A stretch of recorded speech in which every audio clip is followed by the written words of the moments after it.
Jason McClellan had a comment and a question.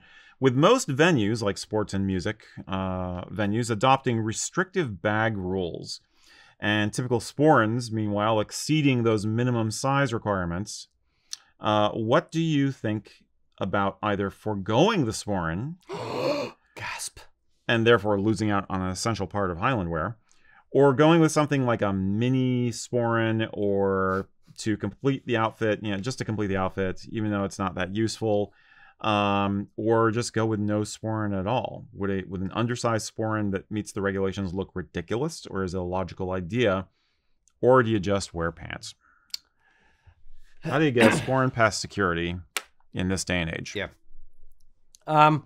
First, I would check with the individual venue to verify what size bag you're allowed to wear.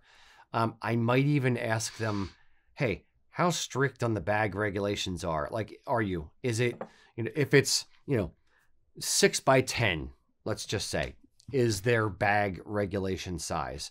If I have something that's 8 by 8, is that close enough? If they say, yeah, sure, it's fine, then just fine, wear it. A lot of times the guys at security, again, depending on how, like, if it's like a small concert venue, they may not care. If it's a big, like when I go to the Flyers, they have like a little box you're supposed to put the thing in, and say, like, okay, does this fit the, the dimensions? For in the instance of, our hockey games we went to, it was not actually the Flyers who cared about it. It was the NHL imposing restrictions on the venues. So the people, the security there really didn't care that much. What I did anyway, and I think I've told this story before, but I'll tell it again, is I would take a sporran that has minimal metal on it, just a snap. So it was our economy day sporran with just a little metal snap. And for the, for the strap, I would actually wear a leather sporran strap. I would take the sporran and the strap, put all the metal bits on my right-hand side by my waist and hip buckle, and I'd tuck the sporran inside my kilt. I had my phone and my money in my hand, and I had my sporran shoved inside of my kilt.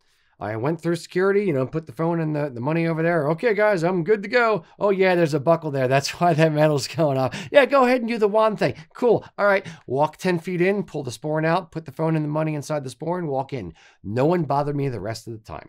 So, your mileage may vary. That said, it's not, I wouldn't necessarily wear a smaller sporran with the kilt. I think that might look weird. I might, hack together some kind of, if you're handy with a thread and needle, sew on a pocket to the under apron of your kilt. If you really want to wear a kilt, I would find a way to do it and get your essential stuff with you. Alternatively, if you're really scared, don't want to wear the wrong size sporran, and don't want to try to sneak it in, and the venue is going to be a jerk about it, if you have a wife or a girlfriend, ask if she'll hold your stuff, or just take less stuff with you. That's my ideas. Yeah. Did you once say you liked using an economy sporran?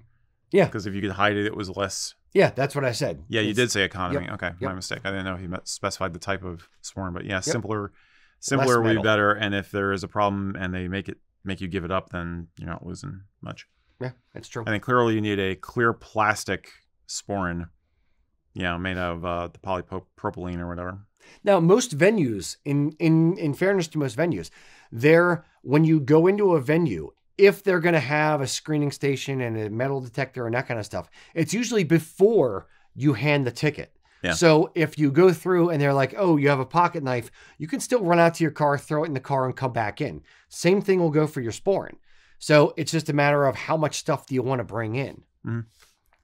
Yeah, I tend to go minimal stuff for a venue like that anyway. Yeah. It's like just the key fob for my car, not all of my keys, just the electronic key fob I need, wallet or a credit card, ID.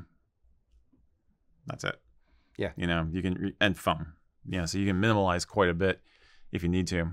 But if you're going to sneak it in, get every bit of metal off there that you can. Yeah. Just using my My money clip as an example. That's a weapon. I used to go to like many Flyers games, and this is like a multi-tool thing. Here, I'm going to hold it up here so you can see it. They've seen it before. It's a multi-tool thing. So there's no knife on it. The closest thing on there is like a can opener. And of course, bottle openers. But when I came in with this one time, they were like, no, you're not allowed in there with this. And I literally said, I have come into this venue with this specific money clip literally 40 times. You have never stopped me before. I'm going in. And they were like, okay, fine. But it's worst case scenario. If I had to go out to the car, I could throw that in the car and come back in if they were really going to make us think about it. Yeah. So just point is, get rid of all of the metal you can. And if you have to hide some metal, hide it underneath the buckles because you can physically show them that's attached to the kilt. I can't remove it. Don't wear a sporran chain, wear a sporran strap. So that way you can hide it underneath there. And less metal. Yes. Yep. Less metal, but more metal. There you go. Just for you. Breaking the law. Breaking the law. Indeed. Yeah. Breaking the law, breaking the law. All right. Juice Priest never said yeah. Okay, admittedly, that might have been a newbie question, but what I want to know is, what was the burning question that really bugged you the most when you got started wearing the kilt? And what do you tell young people who are just getting into this stuff? We are all here to support each other. Give me your ideas. How do you get people started and feeling confident?